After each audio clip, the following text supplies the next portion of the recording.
Salam sejahtera untuk peserta mata kuliah perumahan dan permukiman. Dalam materi kali ini tentang rumah, perumahan, dan permukiman untuk pertemuan yang ketiga yang kita lakukan secara online ini.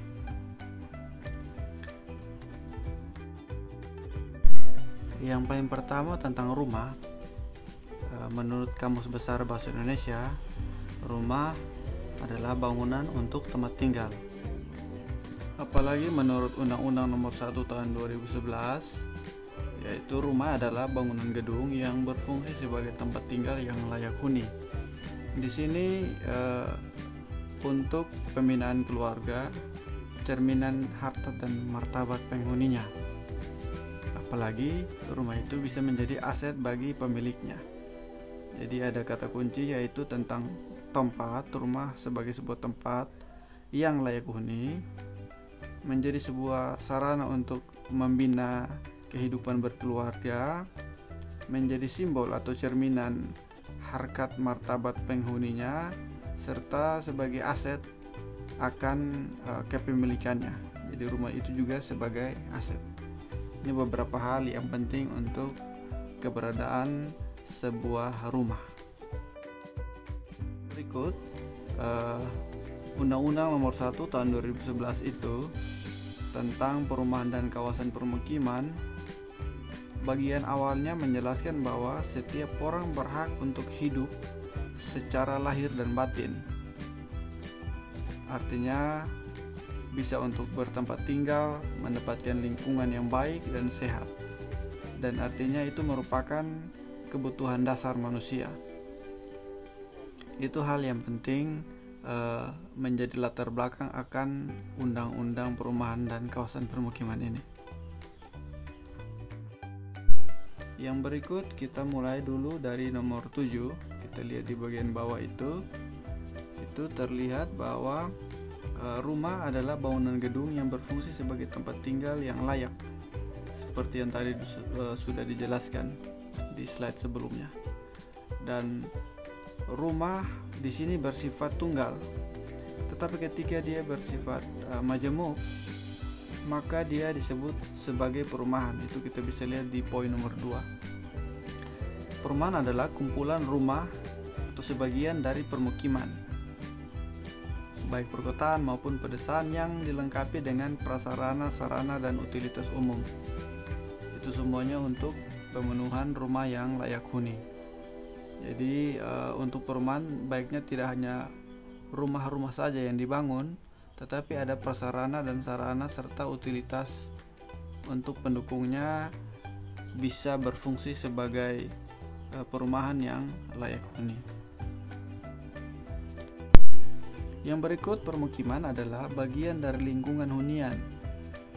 Di situ terdiri dari satu perumahan atau lebih yang mempunyai prasarana, sarana, utilitas umum serta penunjang kegiatan fungsi lain pada kawasan perkotaan maupun perdesaan. Jadi kalau permukiman dia lebih luas lagi. Jadi dalam hal ini kalau kita bisa lihat untuk lingkupnya, yang pertama rumah itu mungkin bisa satu bangunan. Kalau perumahan mungkin bisa beberapa bangunan. Tapi kalau permukiman dia lebih dari beberapa perumahan, bahkan mungkin ada kawasan-kawasan lainnya bisa tergabung di dalamnya yang berfungsi untuk mendukung kegiatan hunian.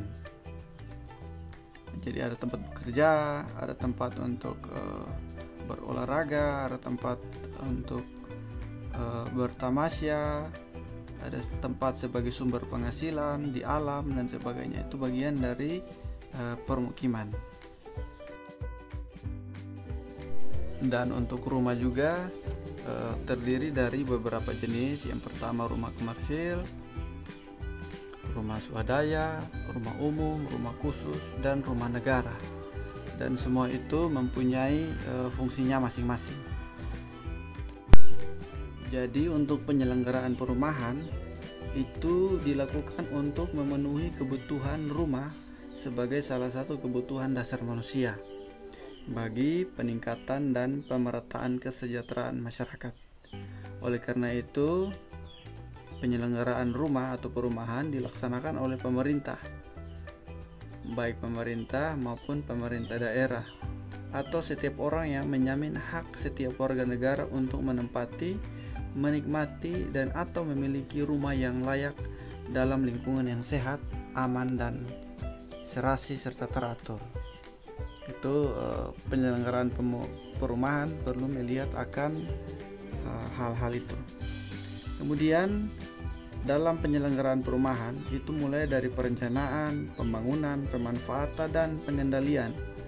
Nah, kita sebagai arsitek atau calon arsitek akan masuk di bagian perencanaan perumahan, pengawasan tentang pembangunannya, menjamin pemanfaatan perumahan itu berjalan dengan baik, dan memikirkan bagaimana mengendalikan akan keberlangsungan sebuah perumahan. Yang berikut tentang jenis dan bentuk rumah. Jenis dan bentuk rumah itu dibedakan akan pelaku dan penghuninya. Jadi berdasarkan pelaku dan penghuninya, jenis-jenis rumah itu terbagi atas 5. Yang pertama, rumah komersil. Rumah komersil itu mungkin bisa seperti rumah yang dikomersilkan, ruko dan sebagainya. Itu diselenggarakan untuk mendapat keuntungan sesuai dengan kebutuhan masyarakat. Jadi untuk keuntungan. Yang berikut rumah umum. Rumah umum ini untuk memenuhi kebutuhan untuk masyarakat berpenghasilan rendah atau MBR. Yang berikut rumah swadaya dilaksanakan atau dibuat oleh masyarakat sebagai prakarsa yang dilakukan baik secara mandiri maupun kelompok. Yang berikut juga ada tentang rumah khusus. Itu diselenggarakan dalam rangka memenuhi kebutuhan-kebutuhan rumah berkebutuhan khusus.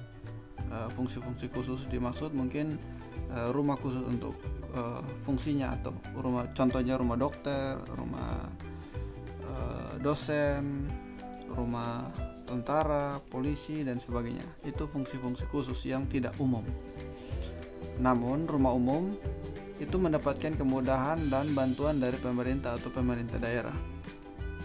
Sedangkan rumah swadaya itu memperoleh bantuan dan kemudahan dari pemerintah atau pemerintah daerah. Dan untuk rumah khusus sebagaimana dimaksud itu disediakan oleh pemerintah atau pemerintah daerah. Jadi kita kalau lihat ada perumahan-perumahan polisi, tentara, itu disediakan oleh pemerintah.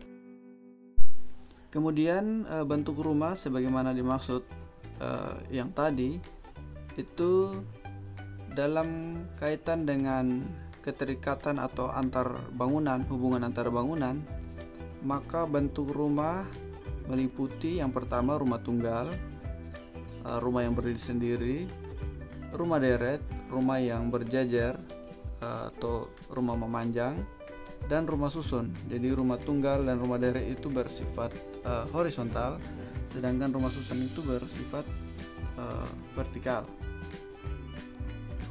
Untuk rumah lantai atau rumah deret itu ukuran paling minimal adalah 36 meter persegi. Jadi ketika ada ukuran rumah yang di bawah dari 36 meter persegi, maka itu tidak sesuai dengan ketentuan undang-undang ini.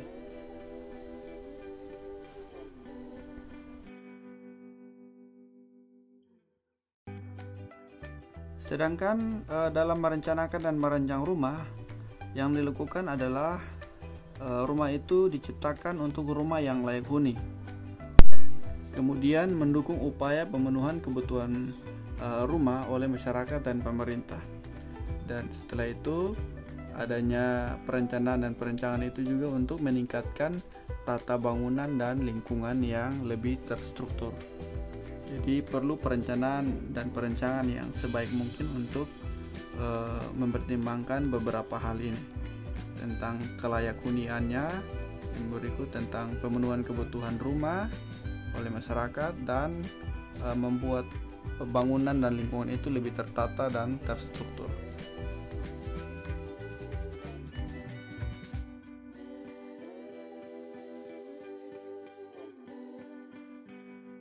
Kemudian hasil perencanaan rumah itu harus memenuhi persyaratan-persyaratan tertentu, yaitu persyaratan teknis, administratif, tata guna, dan ekologis.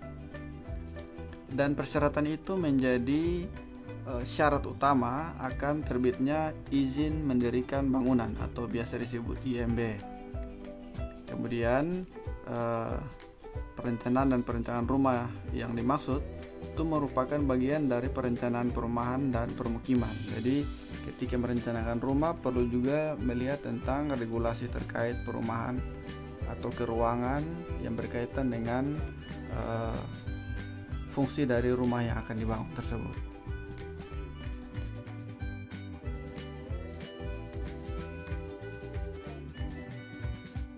Jadi tadi dalam merencanakan rumah itu juga harus ada hal-hal yang berkaitan dengan persyaratan. Maka untuk merencanakan prasarana, sarana, dan utilitas umum untuk mendukung fungsi sebuah rumah atau perumahan, maka juga perlu mempertimbangkan persyaratan-persyaratan yang tadi, yaitu persyaratan administratif, teknis, dan ekologis. Dan itu semua untuk dilakukan dalam rangka mendapat pengesahan dari pemerintah. Nah, di sini ada hal yang penting bahwa perencanaan perumahan atau perencanaan prasarana, sarana, dan utilitas umum itu dilakukan oleh setiap orang yang memiliki keahlian di bidang perencanaan, baik itu perencanaan perumahan maupun perencanaan prasarana, sarana, dan utilitas umum. Jadi tidak menyuruh orang-orang lain saja, tetapi memang orang-orang yang punya keahlian di bidang itu. Baik, itu tadi sudah kita dengarkan penjelasan tentang rumah dan perumahan. Sekarang kita masuk ke lingkup yang lebih luasnya, yaitu permukiman.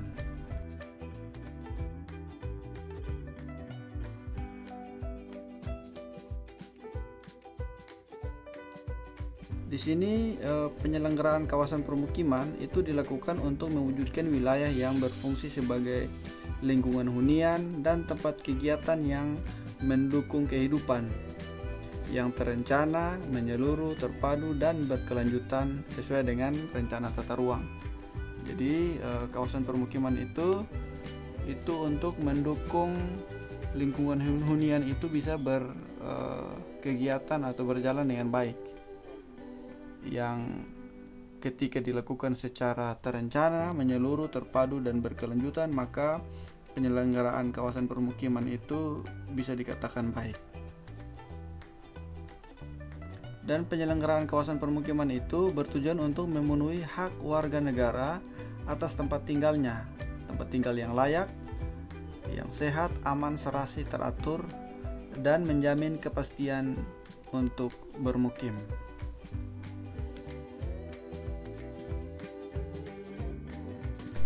Nah, dalam penyelenggaraan kawasan permukiman, seperti yang tadi sudah dijelaskan, itu perlu melihat beberapa arahan tentang pengembangan kawasan permukiman, sebagaimana kita lihat, yaitu yang pertama, hubungan antar kawasan fungsional sebagai bagian lingkungan hidup di luar kawasan lindung. Jadi hubungan antara kawasan yang berfungsi sebagai bagian dari lingkungan hidup di luar kawasan lindung. Jadi permukiman yang dimaksud di luar hutan lindung atau daerah konservasi. Kemudian arahan yang berikut tentang keterkaitan antara hunian di perkotaan maupun lingkungan hunian di pedesaan. Jadi tidak ada gap atau pemisah, harusnya seperti itu, bahwa tidak ada gap pemisah antara kota dan desa. Kota terlalu maju, desa terlalu ketinggalan. Tidak seperti itu. Itu juga arahannya tentang keserasian tata kehidupan manusia dengan lingkungan hidup, kemudian keseimbangan antara kepentingan publik dan kepentingan individu atau setiap orang. Dalam kaitan dengan kepentingan publik dan kepentingan pribadi, itu terkadang kita mendengar akan konflik kepentingan terhadap keruangan. Jadi contoh kayak di tepi pantai harusnya menjadi tempat untuk masyarakat berinteraksi dengan alam, tempat untuk bermain, tempat untuk berwisata, tetapi digunakan oleh kelompok-kelompok tertentu secara privat untuk menikmati akan ruang-ruang tersebut. Yang berikut, penyelenggaraan kawasan permukiman juga itu bisa dilakukan melalui yang pertama untuk mengembangkan kawasan permukiman yang telah ada, atau melakukan pembangunan baru, atau melakukan pembangunan kembali. Jadi kawasan yang telah ada itu dioptimalkan, atau bisa dilakukan pembangunan baru di suatu kawasan yang lain, atau pembangunan kembali sesuai dengan fungsi awalnya. Itu bisa menjadi bagian dari penyelenggaraan kawasan permukiman.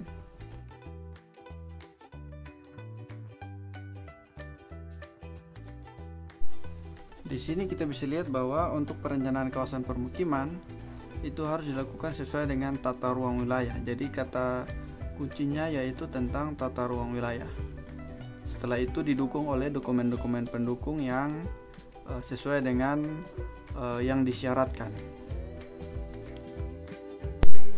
Dan ketika menghasilkan sebuah produk perencanaan kawasan permukiman, maka dapat digunakan untuk memenuhi kebutuhan lingkungan hunian yang digunakan untuk tempat kegiatan pendukung baik dalam jangka pendek, jangka menengah maupun jangka panjang. Jadi penting sekali adanya produk perencanaan kawasan permukiman. Dan produk itu biasa disebut perwali. Perwali itu peraturan wali kota atau perbub atau peraturan bupati, yang menjadi sebuah dokumen regulasi atau peraturan pemerintah dalam kaitan dengan perencanaan kawasan permukiman. Sehingga kita bisa lihat atau kita pernah dengar tentang rencana tata ruang wilayah, rencana dasar tata ruang, atau mungkin rencana tata bangunan dan lingkungan. Itu menjadi bagian-bagian dari produk regulasinya pemerintah, baik itu bupati maupun wali kota.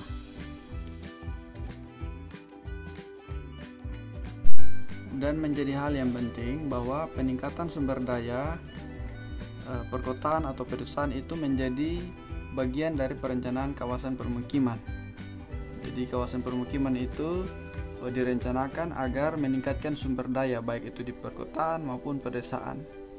Terus perencanaan itu juga dilakukan agar memitigasi bencana. Jadi ketika mau gempa atau mau banjir sudah siasati dengan adanya dokumen-dokumen dari perencanaan kawasan permukiman. Jadi sudah termitigasi dengan baik. Kemudian produk perencanaan kawasan permukiman itu juga harus mencakup penyediaan atau peningkatan prasarana, sarana dan utilitas umum. Itu menjadi hal yang wajib.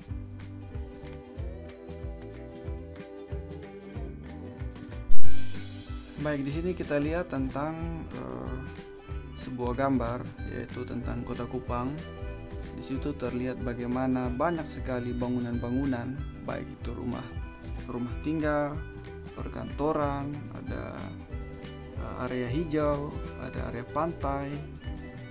Itu semua menjadi sebuah kesatuan, sebuah kawasan permukiman sesuai dengan pengertian yang tadi sudah kita baca dan dijelaskan. Coba kita lihat di situ, mungkin terlihat area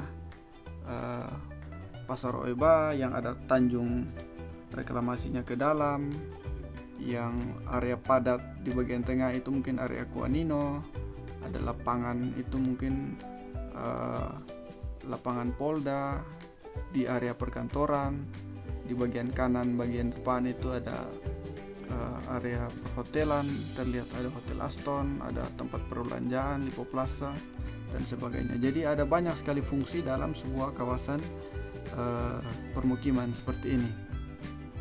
Ada fungsi ekologi seperti hutan, ada pantai. Itu juga semua menjadi sebuah bagian dari hal yang penting bagaimana merencanakan sebuah kawasan permukiman. Itu untuk di kota. Kemudian di desa, jika kalau tadi di kota itu menyebar dari kelompok kecil menjadi luas, maka di desa itu dia lebih ke kelompok-kelompok kecil yang tersebar. Jadi kelompok-kelompok kecil itu disebut kampung-kampung. Contohnya di sini ada beberapa kampung adat yang tersebar di wilayah-wilayah desa. Dan ini turun-temurun diwariskan dari generasi ke generasi, bahkan mungkin sampai sekarang. Kalau kita lihat bagaimana kampung-kampung itu dekat dengan hutan sebagai sumber penghidupan, dekat dengan sungai, dekat dengan area pertanian, itu semua dalam rangka untuk memenuhi kebutuhan penghuninya atau kehidupan penggunanya. Artinya permukiman itu atau perumahan itu ada karena ada pengaruh juga dari alam sekitar.